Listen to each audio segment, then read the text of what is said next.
벗어나 믿음으로 사는 삶과 신앙이 됩시다. 율법에서 벗어나 믿음으로 사는 삶과 신앙이 됩시다. 오직 의는 믿음으로 사는 자입니다. 오직 의는 믿음으로 사는 자입니다. 네, 오늘 말씀의 유지가 되겠습니다. 먼저 주의 제단에 나와서 신령과 진정으로 예배를 드리는 우리 성도님들, 하나님의 은혜와 충이 충만해져서 평강하고 평안하고 평통한 삶이 열려지는 하반기가 시작되기를 예수님 이름으로 축원합니다. 전반기 마지막 주일이죠. 이미 쏜 화살과 내뱉은 말과 가는 세월은 되돌릴 수 없다는 것 너무나도 잘 아실 것입니다. 이거 마음에 한번 새기시고 항상 인식하시고 아쉬움과 후회가 적은 세월을 보내시기를 주님의 이름으로 부탁을 드립니다. 좀 꺼주실래요? 자, 성도 여러분, 벌써 상반기를 마무리하는 마지막 날인데 성도님들은 전반기 동안에 이 험하고 어려운 세상을 어떻게 살아오셨을까요? 제가 사지선다형을 준비했어요. 1번 잘 살아왔다. 2번 대충 살아왔다. 3번 악으로 깡으로 살아왔다. 4번 하나님의 은혜로 살아왔다. 정답 몇 번일까요? 4번? 너무 속보이는 거 아니에요? 정답은요 1번, 2번, 3번, 4번 다입니다. 여기에 해당되지 않는 분은 없을 것입니다. 왜냐하면 각자의 소명대로 각자의 방법을 통해서 나름대로 열심히 살아왔기 때문일 것입니다. 최선을 다해서 살아오신 모든 성도님들에게 하나님의 귀한 선물의 은총이 있기를 예수님의 이름으로 축원합니다. 공간 인사 한번 합시다. 어려운 시절 잘 이겨내셔서 감사합니다. 어려운 시절 잘 이겨내셔서 감사합니다. 내일부터는 모든 것이 잘 될 줄로 믿습니다. 내일부터는 모든 것이 잘 되겠습니다. 우리 입술에 권세가 있기 때문에요. 이렇게 고백하면요 그대로 이루어지는 거예요. 능력 주시는 자 안에서 능치 못할 일이 없는 줄로 믿습니다. 오늘은 전반기의 마지막 날을 맞이해서 각자의 삶의 현장에서 열심히 살아왔던 삶에 대한 결산은 우리가 상당히 많이 살펴보았습니다. 그래서 오늘은 우리의 신앙의 뿌리를 한번 살펴보면서 전반기를 마무리하고 하반기를 시작해 보려고 하는 것입니다. 왜냐하면 영혼이 잘 되어야 범사가 잘 되고 강건해지기 때문입니다. 특별히 오늘은 전반기 마지막 주일 기념 선물로 다른 때보다 성경 구절이 좀 많습니다. 다시 말하면 오늘 조금 어려울 수 있다, 조금 지루할 수 있다, 조금 졸릴 수 있다, 이렇게 이해가 되는 것이죠. 그러나 그렇다 할지라도 아무 생각 없이 읽지 마시고요, 마음에 한 줄 한 줄 한번 새겨 넣어서 6개월간의 삶과 신앙을 한 번쯤 돌아보고 하반기를 내가 어떻게 살아갈까 라고 하는 것들을 한 번쯤 새겨보면 그것이 오늘 주일 예배의 큰 의미로 우리의 마음에 새겨지는 은혜가 있게 될 줄로 믿습니다. 여러분, 우리가 지난 시절을 돌아보면요 어떻게 살아왔냐? 당연히 먹고 살아왔고 입고 살아왔고 자고 살아왔고 싸고 살아왔습니다. 이것은 믿는 사람이나 믿지 않는 사람들이나 다 똑같을까요? 다를까요? 똑같습니다. 그렇다고 하면 믿지 않는 사람과 믿음의 사람들은 무엇이 다를까요? 정답은요 영혼의 양식이 다릅니다. 어떤 사람은 무슨 소리예요? 이렇게 얘기하지만요 우리 믿음의 사람들은 영혼의 양식이 다르기 때문에, 그래서 달라야 하기 때문에, 달라져야 하기 때문에 믿음의 사람이라고 우리가 이야기를 할 수 있게 되는 것입니다. 사람의 구성이 어떻게 되어 있을까요? 사람은요 성경에 의하면 육체와 영혼의 결합입니다. 그러면 죽음은 무엇일까요? 죽음은 육체와 영혼이 분리되는 것이죠. 자, 그러면 우리의 영혼이 어디 있을까요? 제가 늘 자주 하는 표현 중에 하나인데 영혼이 어디 있는지 손가락으로 한번 가르쳐 보세요. 영혼이 어디 있을까요? 각자. 마음에 있을까요? 머리에 있을까요? 가슴에 있을까요? 어디에 있는지 몰라요. 중요한 건 뭐냐면 어디에 있는지는 모르지만 우리의 육체 안에는 영혼이 반드시 있다는 것입니다. 그래서 우리는 육체가 살려고 하면 육체의 양식이 공급되지 않으면 안 됩니다. 영혼이 살려면 당연히 영혼의 양식이 공급이 되어야 살 수 있는 것입니다. 이것을 우리는 깨닫고 말씀 안에서 영혼의 양식을 채워가려고 수고하고 애를 쓰는 믿음의 사람, 신앙인이 되어야 하는 것입니다. 이때 믿음의 사람들에게 먹여야 할 영혼의 양식이 바로 하나님의 말씀인 것입니다. 그래서 창세기 1장 1절부터 요한계시록 22장 21절까지 모든 말씀들이 다 하나님의 말씀으로 우리가 새겨 나갈 때에 그 안에서 우리는 복된 인생으로 살아갈 수 있는 길들이 열려지게 되는 것입니다. 함께합니다. 하나님의 말씀은 내 영혼의 양식입니다. 하나님의 말씀은 내 영혼의 양식입니다. 왜 하나님의 말씀이 우리의 영혼의 양식이 될까요? 이렇게 질문을 하면 뭐라고 대답할까요? 왜냐하면 말씀 안에 죽고 사는 것이 있습니다. 말씀 안에 흥하고 망하는 것이 있습니다. 말씀 안에 가야 할 길과 가지 말아야 할 길이 있고요. 해야 할 것과 하지 말아야 할 것들이 있습니다. 진리가 있고 생명이 있습니다. 특별히 우리의 삶의 처지와 형편에 따라서, 시기에 따라서, 나이에 따라서, 상황에 따라서 대처하는 방법들이 조망라되어서 기록되어 있기 때문인 것입니다. 단 한 가지, 그것을 찾아 누리는 것은 저와 여러분들의 몫이 되는 것입니다. 이것을 우리는 절대 잊지 말아야 할 줄로 믿습니다. 누가 가서 그냥 떠주는 거 아니에요. 밥도 우리가 해 먹어야 되죠. 우리가 또 먹어야 돼요. 남도 먹여주면 어떻게 돼요? 그 사람은 환자입니다. 하늘의 양식을, 영혼의 양식을 스스로 떠서 먹을 수 있는 저와 여러분이 될 때에 건강한 삶, 행복한 삶, 그래도 참 괜찮은 삶으로 우리가 나아가게 될 줄로 믿습니다. 그래서 이 말씀 양식을 하늘의 칠령의 양식이라고 하죠. 이 말씀 양식을 영혼에 공급하는, 그러면서 살아가는 삶, 이것을 성경적으로 뭐라고 얘기하냐? 오직 믿음으로 사는 삶이라고 얘기를 하는 것입니다. 함께 해볼까요? 오직 의는 믿음으로 사는 것입니다. 오직 의는 믿음으로 사는 것입니다. 네. 자, 그럼 이제 오늘의 자문자답 시간입니다. 자문자답, 스스로 묻고 스스로 답을 한번 해보는 시간이에요. 전반기 동안 썩어서 없어질 것들을 위해서 수없이 많은 시간과 물질과 에너지를 사용했습니다. 열심히 살았습니다. 그런데 내 영혼의 양식인 하늘 양식, 말씀에 대해서는 얼마나 관심을 가지고 사모했고 강구했을까요? 말씀 양식을 내 것으로 받아들인 것이 얼마나 될까요? 말씀 양식을 찾아서 내 것으로 만들어가서 삶의 열매를 맺은 것은 얼마나 될까요? 라고 하는 것들을 질문을 해보면서 저와 여러분들이 전반기를 좀 마무리할 때 하반기에는 또 다른 길들이 열려지는 은혜가 있는 줄로 믿습니다. 여러분 생각해 보시기 바랍니다. 성경 말씀이 존재하는 이유가 무엇일까요? 하나님 말씀이 있습니다. 매 주마다, 매 예배 때마다 목사님들이 그것을 풀어서 강의를 해드립니다. 성경 말씀이 존재하는 이유가 무엇일까요? 우리를 말씀으로 꼭 묶어갖고 올감해서 힘들게 하려고 할까요? 아니면 말씀에 순종하는지 순종하지 않는지를 알아보려고 할까요? 그래서 꼬투리를 잡아서 혼내주려고, 벌주려고 성경 말씀이 존재할까요? 정답은요, 저와 여러분들에게 복을 주시기 위함이라고 하는 것을 우리는 항상 잊지 말아야 할 줄로 믿습니다. 계시록 1장 3절에서 이렇게 말씀을 하죠. 함께 할게요. 시작. 이 예언의 말씀을 읽는 자와 듣는 자와 그 가운데 기록한 것을 지키는 자는 복이 있나니 때가 가까우니라. 영혼의 양식이 말씀의 양식을 읽고 듣고 지키는 순종을 통해서 복된 길을 찾아야 합니다. 생명의 길을 찾아야 합니다. 참 괜찮은 인생길로 들어갈 수 있어야 하는 것입니다. 그럴 때에 열매 맺는 삶을 통해서 저 여러분들의 얼굴에는 기쁨이 넘치고 웃음이 있고 소망을 가지고 나아가게 된다는 것을 기억하시고, 말씀을 통해서, 하늘 양식을 통해서 썩어서 없어질 거에만 영혼 양식을, 육체적인 양식만 공급할 것이 아니라 살아있는 영혼의 양식을 공급할 수 있는 저와 여러분이 될 때에 은혜를 누리는 주인공이 될 줄로 믿습니다.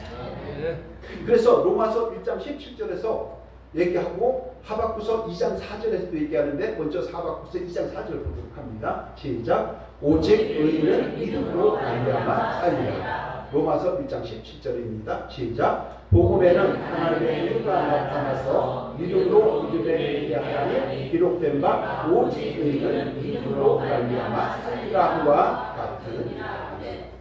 오늘 전반기를 마무리하고 내일부터 하반기가 시작이 됩니다. 이럴 때 우리는 오직 믿음으로 사는 존재있구나, 존재였구나, 존재이구나, 존재여야 하구나 라고 하는 것들을 한 번쯤 새기고 마음에 각인하는 은혜 시간 되기를 주님으로 부탁을 드립니다. 그리고 썩어서 없어질 육신의 양식보다는 영혼의 양식에 조금 더 관심을 가지시고 세상과 사탄을 향해서 나아가려고 하는 우리 인생의 관성에 노출되어 있는 자신과 이 영적 싸움에서 승리하고 그래서 하나님 말씀대로 살아감으로 그의 부수적으로 따라오는 모든 행복 마카리오스라고 하는 행복과 복과 은총을 누리는 삶이 되기를 예수님 이름으로 축원합니다. 자, 그러면 오직 의인은 믿음으로 산다 라고 했을 때 어떻게 사는 것이 믿음으로 사는 것이냐 라고 하는 것들을 우리가 좀 알아야 되겠죠. 첫 번째가요, 율법적 행위에서 벗어나 말씀을 믿음으로 살아가는 존재가 되어야 한다는 것입니다. 16절 함께 할게요. 시작. 사람이 의롭게 된 것은 율법의 행위로 말미암음이 아니요 오직 예수 그리스도를 믿음으로 말미암는 줄 알므로 우리도 그리스도 예수를 믿나니 이는 우리가 율법의 행위로서가 아니고 그리스도를 믿음으로써 의롭다함을 얻으려 함이라. 율법의 행위로서는 의롭다는 것을 육체가 없느니라. 아멘. 사람이 의롭게 되는 것은 율법의 행위에 있지 않다는 거예요. 그러니까 율법에서 벗어나야 우리가 참 자유를 누리며 은혜와 진리 안에 거하게 되는 것입니다. 유대인들에게는 반드시 해야 하는 긍정의 율법이 248가지가 있었습니다. 해서는 안 되는 부정의 율법이 1년에 365일이기 때문에 365가지가 있었습니다. 그러면 오늘 수학을 공부합니다. 248 더하기 365는 몇이에요?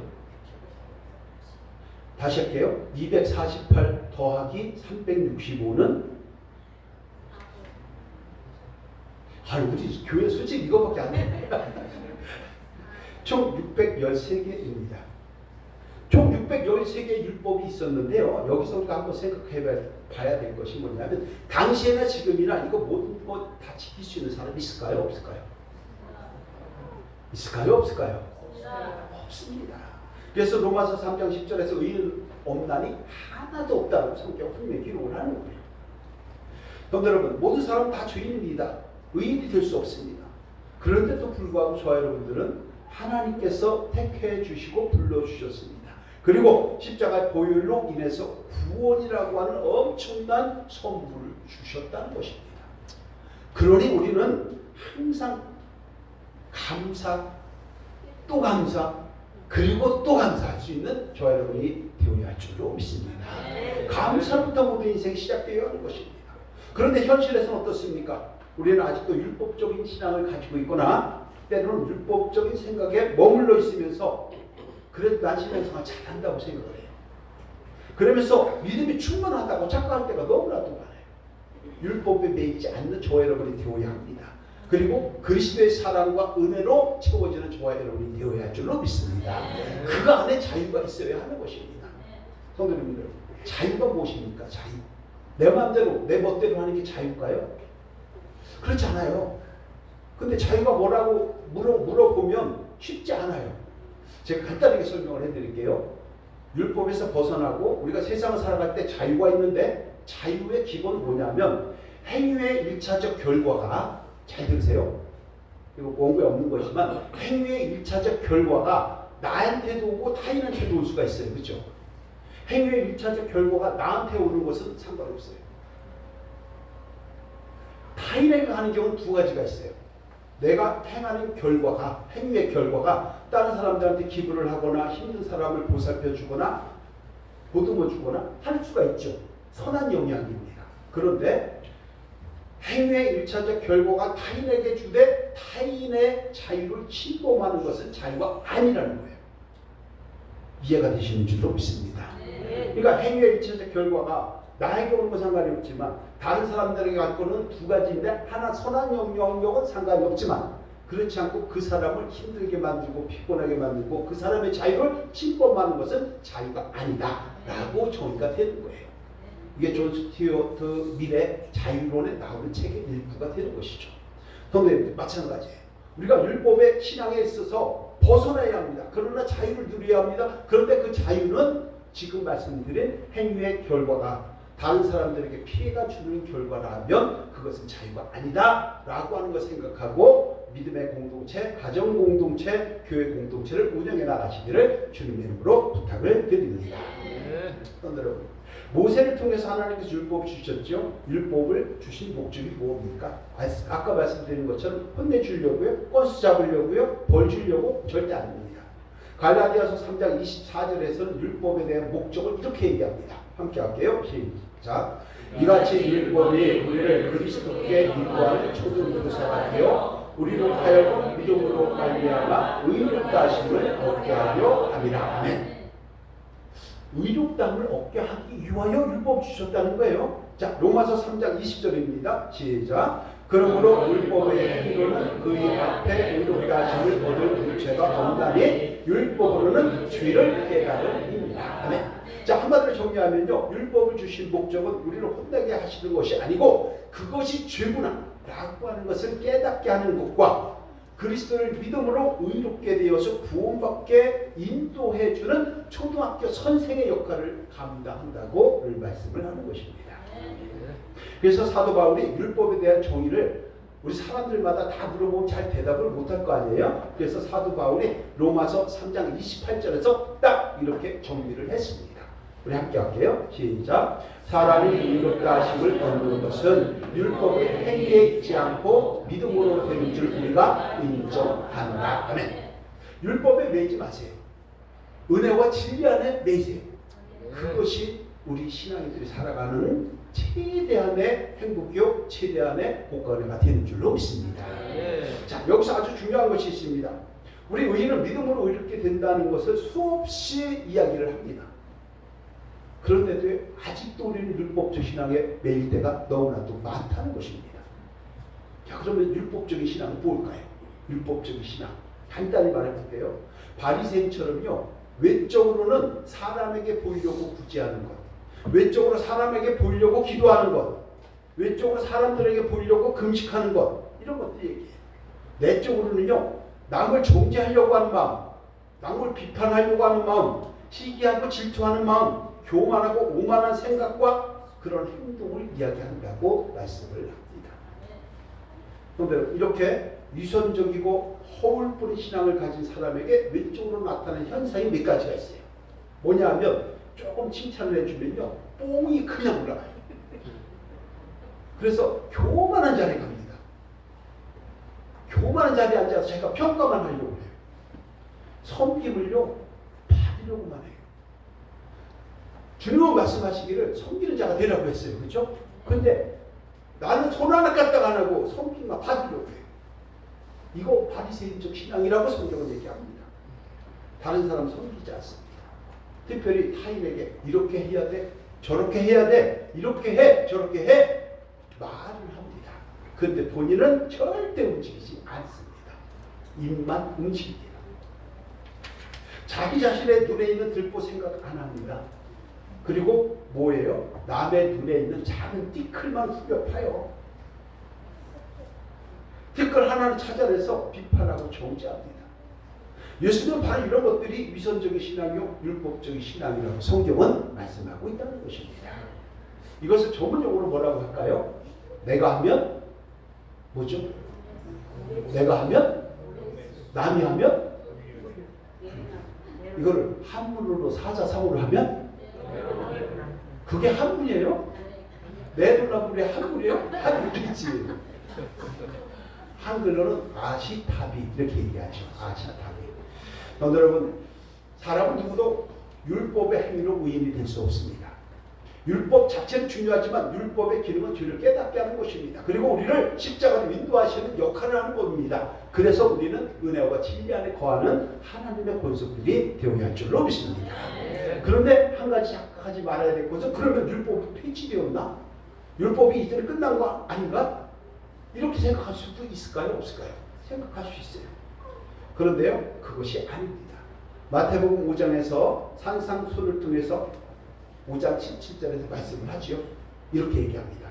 예수님이 말씀하셨어요. 시작. 내가 율법이나 선지자를 폐하려는 줄로 생각하지 말라. 폐하려는 것이 아니요 완전하게 하려 함이라. 23장 3절 시작. 무엇이든지 그들이 말하는 바는 행하고 지키되 그들이 하는 행위는 본받지 말라. 그들은 말만 하고 행하지 아니하며. 아멘.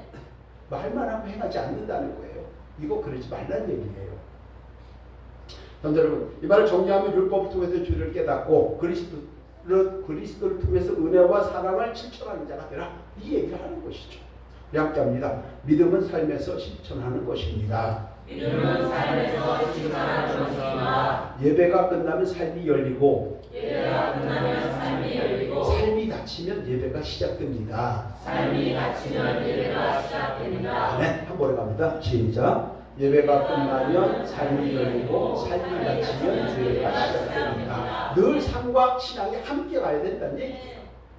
그래서 우리 교회 항상 제목이 뭐예요? 뭐뭐 하는 삶과 신앙이 됩시다. 뭐뭐 하는 삶과 신앙이 됩시다로 끝나는 거 아니에요? 신앙 따로 삶 따르면요 신앙이 필요 없는 거예요.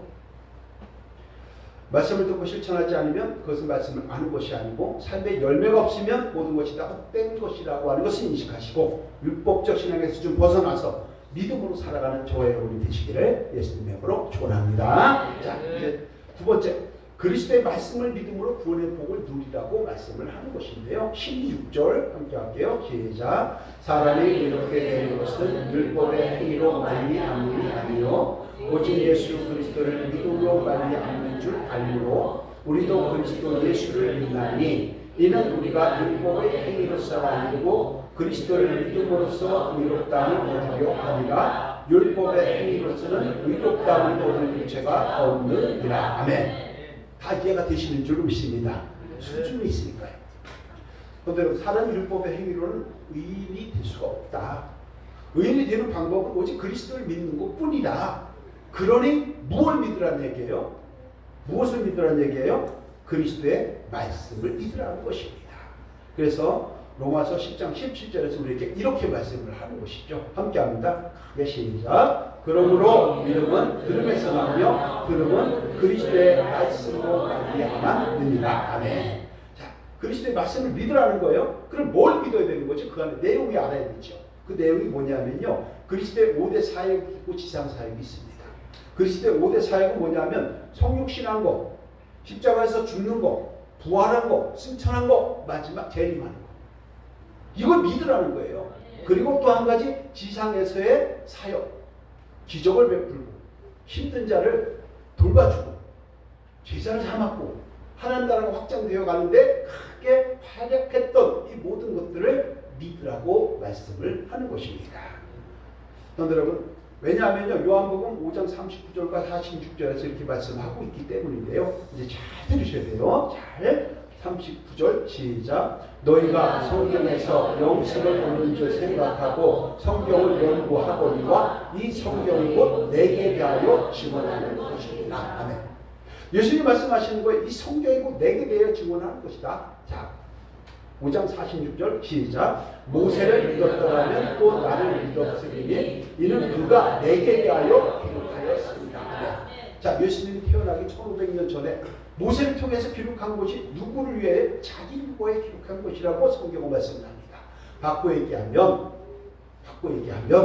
구약 성경은 예수님께서 이 땅에 오실 것을 예언한 것이고 신약 성경은 오신 것을 기록한 것입니다. 이것을 이해해야 저와 여러분들이 믿음의 권속들이 되는 줄로 믿습니다.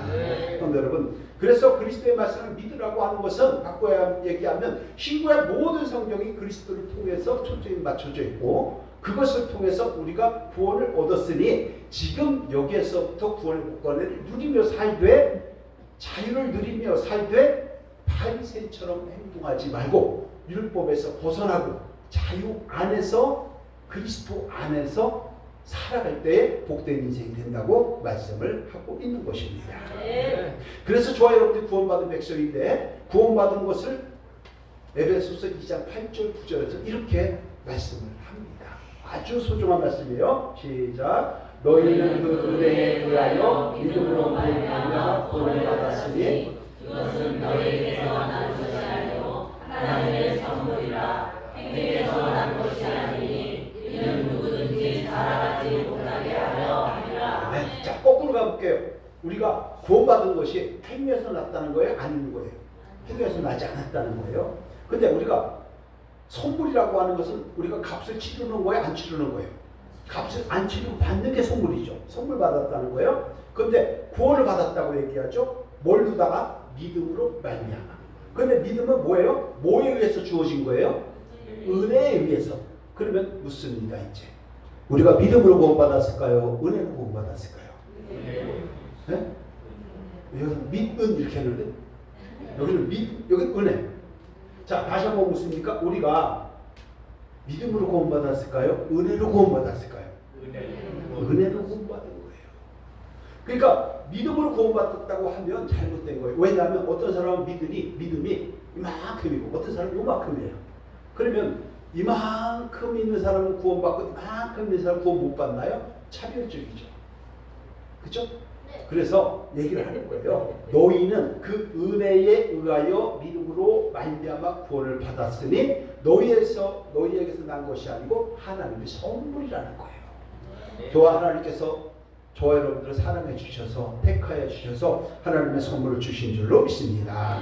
이것을 우리 장로교에서는 불가항력적인 은혜라고 좀 멋진 말로 사용을 하는 것이죠. 저와 여러분들이 믿음의 자녀로서 오직 그리스도의 말씀을 믿음으로 구원의 복을 누리는 삶과 신앙이 되기를 예수님의 이름으로 축원합니다. 자, 세 번째가요. 나의 옛 모습은 십자가에 못 박히고 새 사람으로 살아야 한다고 말씀을 하는 거예요. 20절 함께 할게요. 시작. 내가 그리스도와 함께 십자가에 못 박혔나니 그런즉 이제 내가 사는 것이 아니요 오직 내 안에 그리스도께서 사시는 것이다. 이제 내가 육체 가운데 사는 것은 나를 사랑하사 나를 위하여 자기 자신을 버리신 하나님의 아들을 믿는 믿음 안에서 사는 것이다. 아멘. 자, 십자가에 함께 못 박혔다는 거예요. 근데 내가 사는 것이 아니라 내 안에 있는 그리스도가 산다는 얘기예요. 바꿔 얘기하면 하나님의 말씀의 양식을 가지고 그 가치관대로 우리가 살아간다. 그리고 그 양식을 가지고 살아갈 수 있도록 인도해 주시는 것은 성령의 인도하심이다라고 말씀을 하는 것입니다. 자, 아주 간단하게 해볼까요? 야, 내가 지금 졸려. 서유주 목사 얘기하는 게 지금 졸려. 이렇게 생각하면 졸음이 올까 안 올까요? 졸음이 와요. 근데 졸려도 내가 참아야지, 눈을 떠야지 이렇게 생각하면 눈 뜨려고 애를 쓸까 안 쓸까요? 애를 쓰게 되는 거죠. 자, 그리스도께서 내 안에 있기 때문에 내 생각대로 살아가는 것이 아니라 그리스도의 가치관을 가지고 살아가는 우리가 발버둥을 치게 된다는 거예요. 그것이 복된 인생이요, 그것이 생명이 있는 곳이요, 그것이 진리가 있고 그것이 이 땅에서 복과를 누리는 비결이 되는 줄로 믿습니다. 그 은혜를 누리시기를 예수님의 이름으로 축원합니다. 그래서 로마서 6장 4절에서 이렇게 말씀을 합니다. 함께 할게요. 시작. 우리가 그의 죽으심과 합하여 세배를 받음으로 그와 함께 장사되었나니 이는 아버지의 영광으로 말미암아 그리스도를 죽은 자 가운데서 살리심과 같이 우리를 또한 새 생명 가운데서 행하게 하려 하시니라. 아멘. 그의 죽으심과 예수님의 십자가의 죽으심과 합하여 우리가 세례를 받았다는 거예요. 그리고 그와 함께 장사됐다는 거예요. 그럼 우리가 새 사람이 된 거죠. 그러면 장사된 것이 우리가 죽었나요? 아니죠. 우리 뭐가 죽은 거예요? 우리의 옛사람이 죽은 거죠. 옛사람을 죽고 우리가 세례를 받음으로 함께 장사됐고 다시 태어난 거예요. 새 생명 가운데서 행하게 하려고 십자가를 지셨다는 겁니다. 자, 그렇다고 하면 저와 여러분들은 생각을 해봐야 되죠. 오늘의 자답 두 번째입니다. 십자가에 무엇을 못 받고 새 피조물이 되었을까요?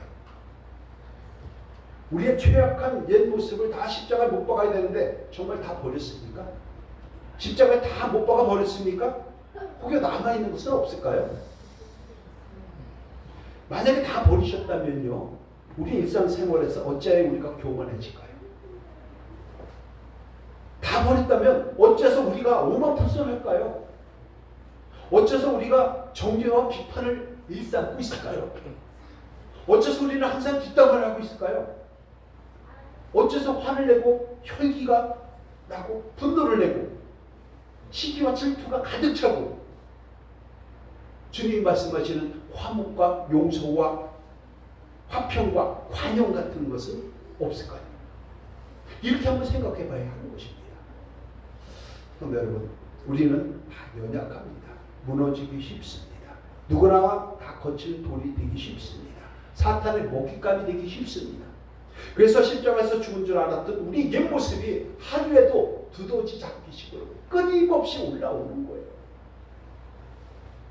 십자가 못 박은 자라고 하면서도 끊임없이 올라오는 거예요. 저도 똑같겠죠. 저도 사람이고요. 자, 그럼 우리는 어떻게 될까요?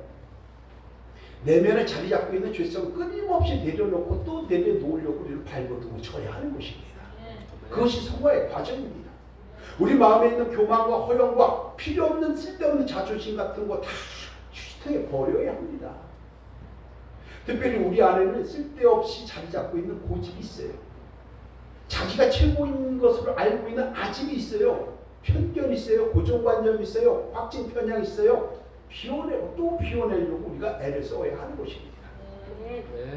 그러면서 끊임없이 기도하면서 성령의 도우심을 간구할 때에 저와 여러분들이 꽤 괜찮은 사람으로 한 단계씩 업그레이드 되는 줄로 믿습니다.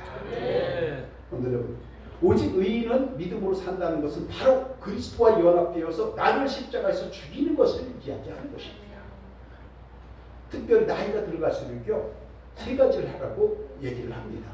사회심리학자들이 얘기하는 건데, 나이가 들어갈수록 60대 이상은 다 저도 포함돼서, 첫째, 고집 부리지 말라. 두 번째, 지갑을 잘 열어라. 세 번째, 다른 사람들 얘기를 잘 들어라.